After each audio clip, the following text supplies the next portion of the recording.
Hello guys! Kumusta?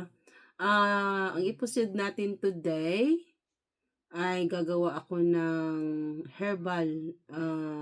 Nakita ko lang din sa sa mga video ng mga vlogger. Pero hindi siya wider eh.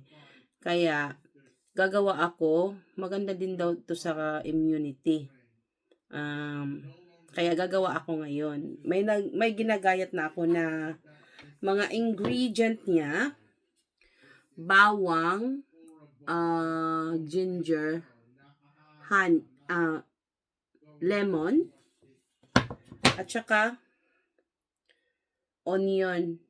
Gagayatin ko to at ilagay ko lahat sila dito sa lalagyan. Kasi dapat pala sila is halu-haluin. Wait a minute. Ilagay ko na siya sa isang lagayan.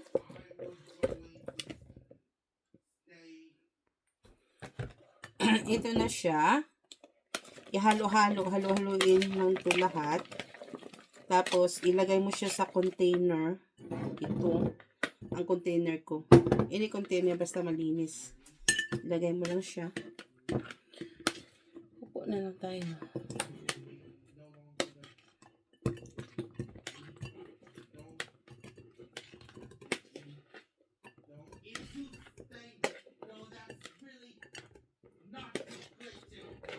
Maganda daw to sa everyday mo daw tong inumin para yung bagong gising ka, tapos parang syrup ba. Araw-araw mo daw tong inumin, pang paganda daw to sa immunity. Kasi biruin mo na ba naman, may bawang, may ginger, onion pa. Combine na lahat.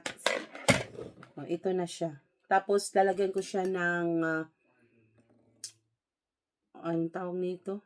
Lalagyan ko siya ng honey. Fresh honey ang ilalagay nyo, ha? Ito na yung honey ko. Ilagay ko siya lahat dito. Sa hinahalo-halo ng mga ingredients. Yan. Pag mahalo mo na, saan naman dito? Yan na. Halo-halo na siya. Halo-haloin na siya. Hindi naman matutunaw. Parang magmi-mix lang siya. Bukas is parang mag-ano na yan eh. And the next day, parang magpuproduce siya ng tubig. Asaka, yun ang gagawin mong pang araw-araw. Isang kutsaritang ganito ang inumin mo.